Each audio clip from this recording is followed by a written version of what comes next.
안녕하세요. 다이어트 치료만 25년 건강한 다이어트를 지향하는 여러분의 다이어트 멘토 닥터리TV 가정의학과 전문의 이진복입니다.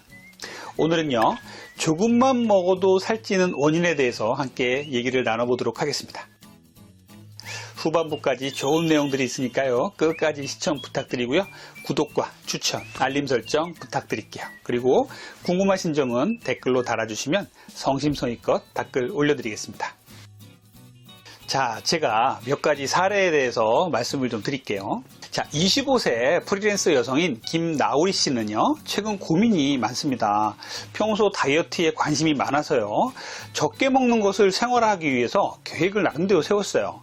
그래서 아침은 콘프레이크에 오렌지 주스, 점심은 치즈케이크 2조각과 달고나 커피, 이렇게 생각을 했어요. 이렇게 적게 먹는다고 먹는데도 계속 요즘 체중이 늘고 있단 말이죠. 43세 남성 환자인 이복샘 씨는요, 최근 들어서 배가 계속 나오고 있어서 고민입니다. 회사 일이 많아서 야근이 잦고 스트레스도 많고요. 자주 식사 때도 놓쳐서 한꺼번에 또 폭식을 하게 되고, 회식이 자주 있으면서 밤늦게 귀가해서 소화도 안 됐는데 바로 잠을 자는 이런 일이 잦아지면서 갑자기 뱃살이 찌기 시작했어요. 문제는 예전보다도 적게 먹는다고 생각하는데 계속 살이 찐다는 겁니다. 자, 51세 박우리 씨는요, 최근에 폐경이 시작되면서 계속 살이 찌고 있어요. 폐경기가 시작되면서 불면증도 오고요, 작은 일에도 스트레스가 심해졌습니다. 제일 문제는요, 폐경 전보다 운동을 많이 하는데도 불구하고 살은 안 빠져서 더 고민인 거예요. 최근에는 장도 많이 안 좋아졌는지 설사와 변비가 계속 반복되고 배변 활동이 원활치 않다고 합니다.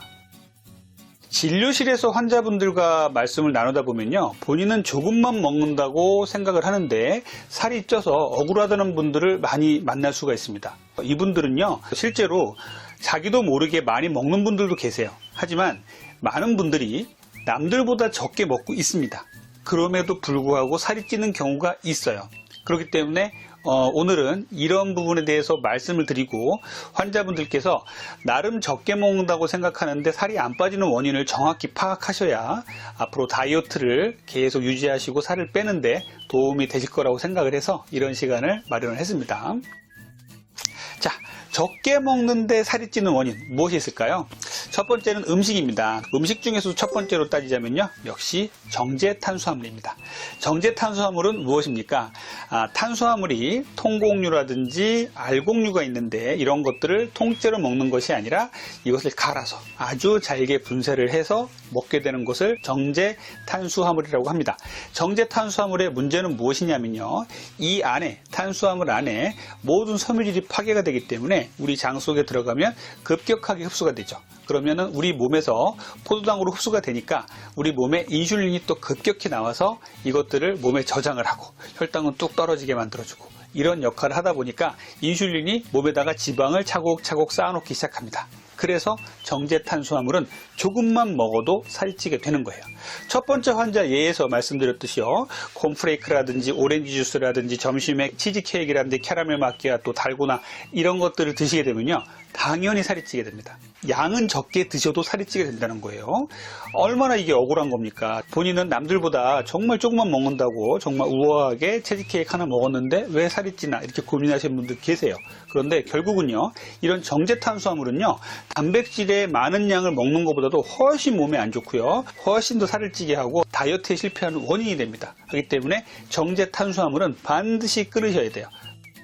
자, 두 번째는요, 적게 먹는데도 살이 찌는 원인 중에 당 독소가 있습니다. 당 독소는요, 당 성분과 아미노산이 만나서 만들어내는 독소 성분입니다. 이 당 독소는요, 노화와 비만의 주범입니다. 그래서 우리 몸에 여러 가지 대사 질환을 만들고 호르몬을 교란을 시켜서 우리 몸을 살을 찌게 하는 방향으로 가게 만듭니다. 그래서 당 독소가 많은 음식을 드시면요, 살은 당연히 찌게 됩니다. 당 독소가 많은 음식을 반드시 피하셔야 됩니다. 당 독소가 많은 음식 대부분 무엇입니까? 갈색이 나면서 우리가 아주 달게 맛있게 먹을 수 있게 굽거나 튀긴 음식들이요, 달고나, 튀김류, 꽈배기, 여러분들 좋아하는 것들 많이 있죠? 이런 것들 반드시 끊어내셔야 됩니다. 그래서 당 독소가 적은 음식을 드셔야 살이 잘 빠지세요. 우리가 적게 먹어도 살이 찌게 하는 원인 두 번째는요, 수면 부족과 스트레스예요.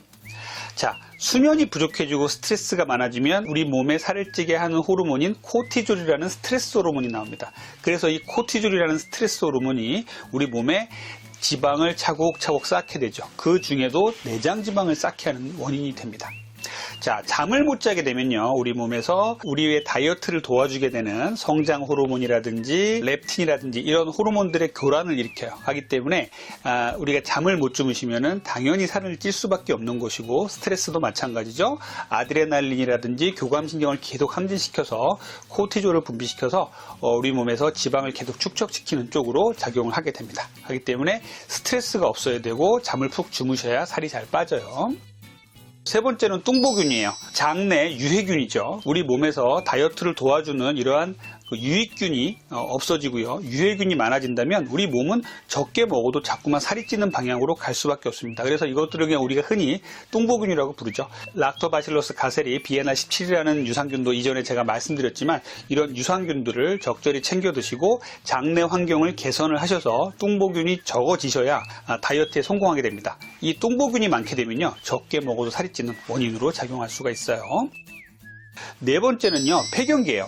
자, 폐경기가 되면요, 여성 호르몬 에스트로겐이 줄어들게 되고요, 가뜩이나 기초대사량도 줄어들게 되고요, 근육량도 줄고요, 여러 가지 심리적인 부분도 문제가 생기죠. 그리고 성장 호르몬도 떨어집니다. 하기 때문에 폐경기가 되면요, 폐경기 전보다 적게 먹는데도 살이 안 빠진다라는 말씀을 너무너무나 많이 하십니다.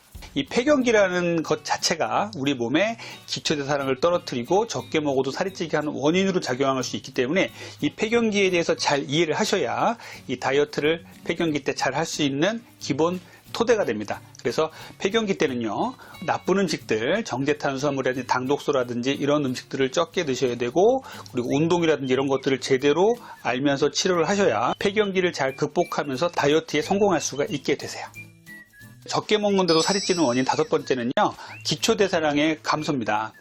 기초대사량은요, 우리 몸이 기본적으로 생활을 영위할 때 사용하는 에너지라고 말씀드렸죠. 이 기초대사량이요, 나이가 들수록, 폐경기가 될수록, 그리고 너무 굶는 경우에, 이런 경우에는 기초대사량이 뚝 떨어집니다. 그럼 이 기초대사량이 떨어진 상태에서는요, 조금만 먹어도 살이 찌게 되고 에너지 발산을 못하기 때문에 자기 몸에다 차곡차곡 지방을 쌓아놓게 되고 체중을 불게 하는 원인이 될 수가 있어요. 기초대사량의 저하도 우리가 적게 먹어도 살이 찌는 원인이 될 수 있기 때문에 이 기초대사량이라는 부분도 여러분들이 잘 아셔야 돼요. 늘 일상생활에서 운동과 식생활을 통해서 기초대사량을 올려주는 그런 생활 습관을 가지셔야 됩니다. 자, 그리고 여섯 번째는요, 조금 먹어도 살찌는 원인이요, 밤에 조금 먹고 잠을 잤는데 살이 쪘어요. 이런 분들 많죠. 밤에 회식하고 들어와서 소화도 못 시키고 잠을 잤는데 다음날 체중을 재보니까 엄청나게 올라갔죠. 이런 부분 상당히 많을 겁니다.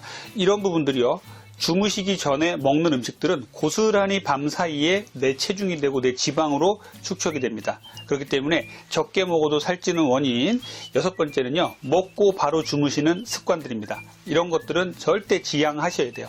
절대로 먹고 나서 소화 못 시킨 상태에서 주무시지 마십시오. 식후에 4시간은 반드시 공복 상태를 유지한 후에 주무셔야 살이 안 찌고 식도도 편해집니다.